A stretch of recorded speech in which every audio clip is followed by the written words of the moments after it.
Alright, welcome back. Now, we're going to start on the mozzarella Encarozza. I want you to see, I've got some sliced pieces of mozzarella. You can use like polio and, like the big thick kind if you want to.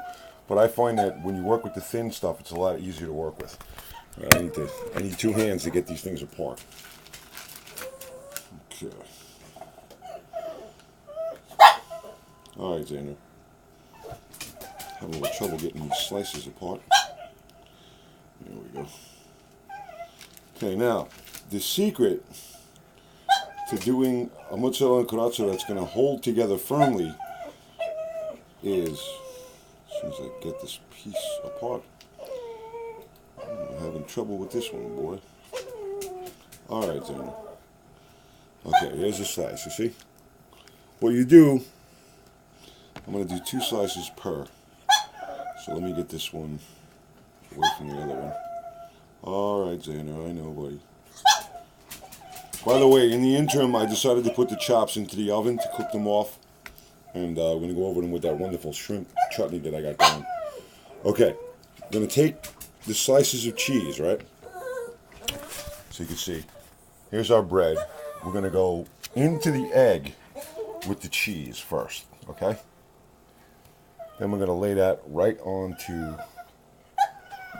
the bread, like so. I'm going to do one for each side, okay? And you go like that. And now you have cheese that's not going to move around on you because it's sort of adhered with the egg. So now you're going to take the whole thing, you're going to dip it into the egg. Make sure you coat it nicely.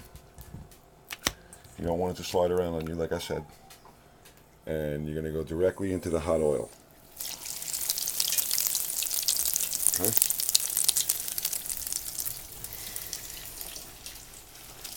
Let's see if I can find my towel.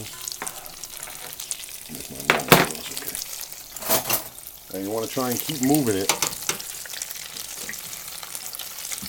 Let it brown up on one side, good.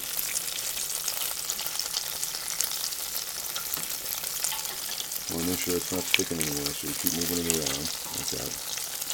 Could take anywhere from, I don't know, 2 to 4 minutes, I guess.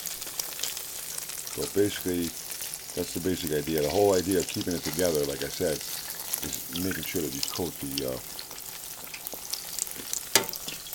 cheese with the egg. That was the secret. Because when I was in the restaurant, I was like trying to do it for somebody.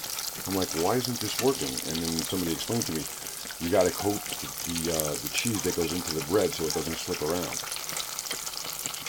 And this is kind of a cool delicacy that the Italians really enjoy. Basically, mozzarella Encarozza means mozzarella in carriage. Encarozza means carriage. Xander, I'm in the middle of a discussion here. I know, you're hungry, I know. As soon as I get this straightened out, we'll get you something, all right? So you want to keep an eye on it, keep moving it around, making sure that it gets completely coated. You'll see that beautiful golden brown color come around soon enough. I'm going to probably do 2 of these tonight. And I've got some absolutely stunning garlic marinara sauce that I put together. And that's just waiting. I'm going to put that in a nice dish. So yeah, the episode's going to be quite cool tonight. There's a lot of stuff to be done. But definitely worth the effort for you guys.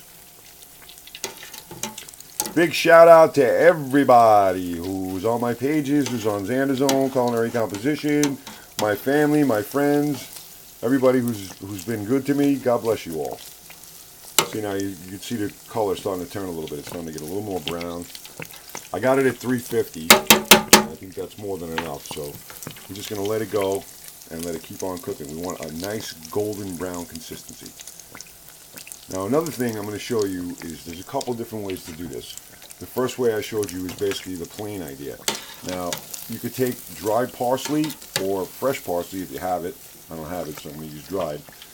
But you add that to the actual egg, and that adds another element of flavor as well as a cool color. It's got like green flecks in it. It looks really cool. So we're going to do that on the next one.